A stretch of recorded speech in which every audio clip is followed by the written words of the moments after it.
Bloomberg Audio Studios. Podcasts, radio, news. I'm Stephen Carroll, and this is Here's Why, where we take one news story and explain it in just a few minutes with our experts here at Bloomberg. The bond market is very tricky. I was watching it, but if you look at it now, it's beautiful. The bond market right now is beautiful.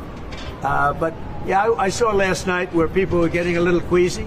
Donald Trump's trade tariffs have investors on edge. The wild swings in prices of US government debt and the volatility in borrowing costs that comes with it have been the most glaring example of a loss of confidence in what's long been considered a safe investment. Foreign investors hold trillions of dollars in treasuries.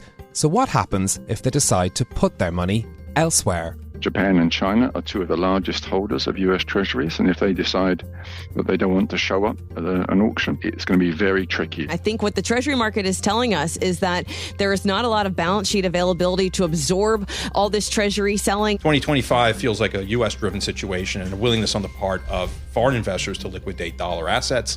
Treasuries are part of that complex. Here's why America's debt is a trade war victim.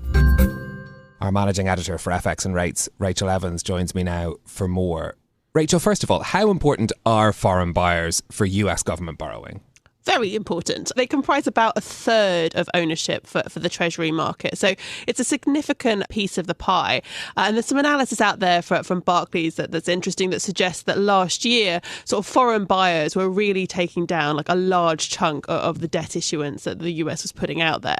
These are all different types of owners. You've got pension funds, you've got insurers, and you've also got central banks that are sticking these into their reserves, theoretically as kind of a pillar of stability for themselves. The term buyer's strike might sound quite incendiary in a lot of ways, but what would a buyer's strike look like in the US Treasury market? Yeah, I think simply put, and we haven't really seen this necessarily, so it's kind of hard to exactly what it would look like. But simply put, you would see yields continually rising day after day, and particularly at the long end. When we look at kind of the division of the types of treasuries that are owned by foreign buyers, it tends to skew towards longer dated debt, so 30-year debt. So if you're starting to see yields really kind of rocketing up at the long end in 30-year debt, borrowing costs really soaring there, day after day after day, that would be an indication that you're starting to see foreign buyers pulling back. And so far, no sign of that we've seen in markets.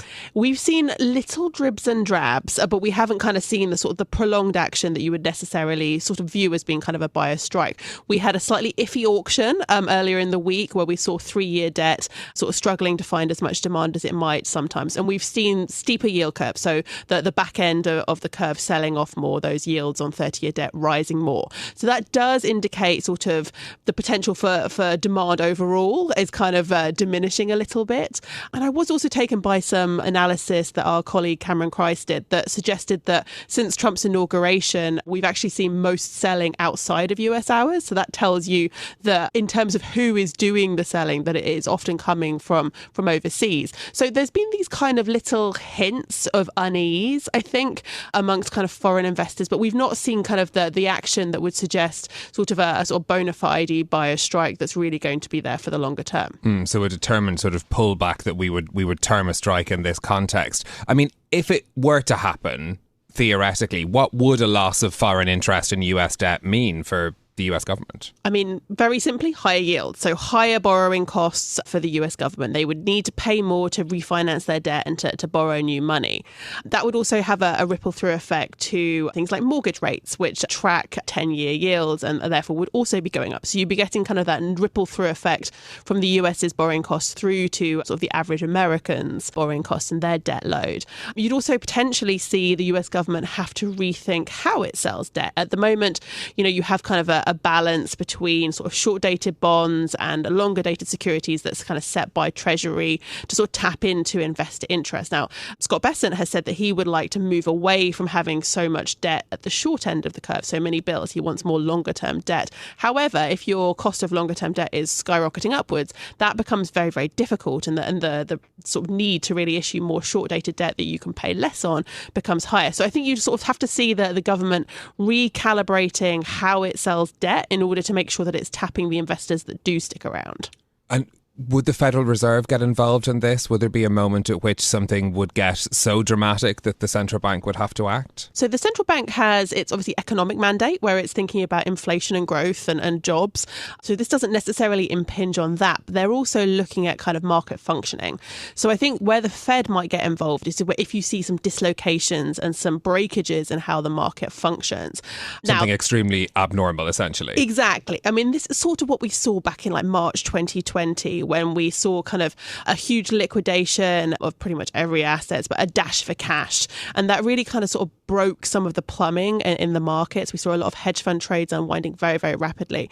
And the Fed did step in then with various kind of facilities to try and kind of ease some of the liquidity constraints that were really sort of upsetting the market at the time. So there has been some sort of conversation in markets about, whether the Fed could intervene or how they'd intervene. Some speculate that maybe they could step in and do sort of an emergency QE, stepping in to buy bonds.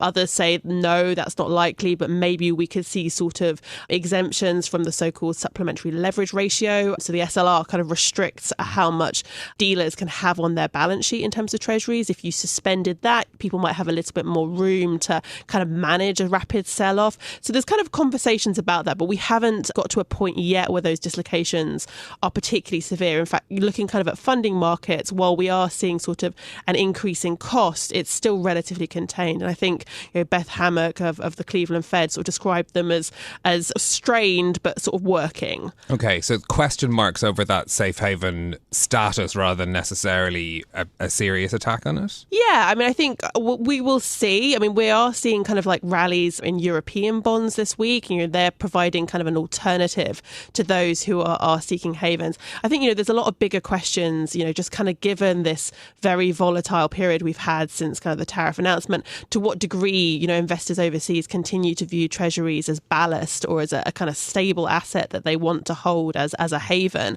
Obviously, the US is still deeply embedded in the financial system. It is still a very kind of dollar-dominated financial system. So that's not going to change overnight. But, you do sort of see kind of subtle shifts happening over years. And I mean, a lot of people have talked about whether China could, for example, get out of its treasury holdings.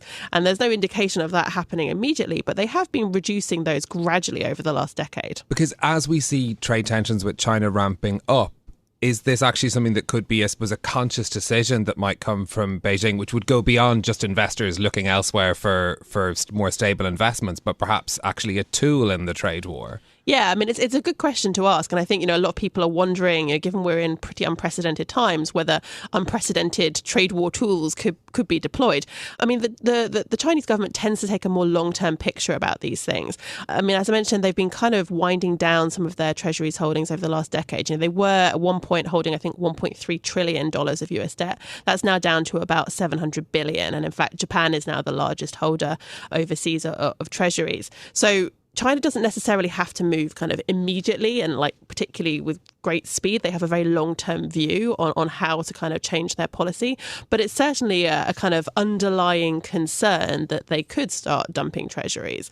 At the moment, though, it seems more likely that they're going to manage the currency exchange rate as kind of their tool, as a bit of a release valve for some of the pressures that have been building up in relation to tariffs. Okay, Rachel Evans, our managing editor for FX and Rates. Thank you. For more explanations like this from our team of 3,000 journalists and analysts around the world, go to Bloomberg.com/explainers. I'm Stephen Carroll. This is Here's Why. I'll be back next week with more. Thanks for listening.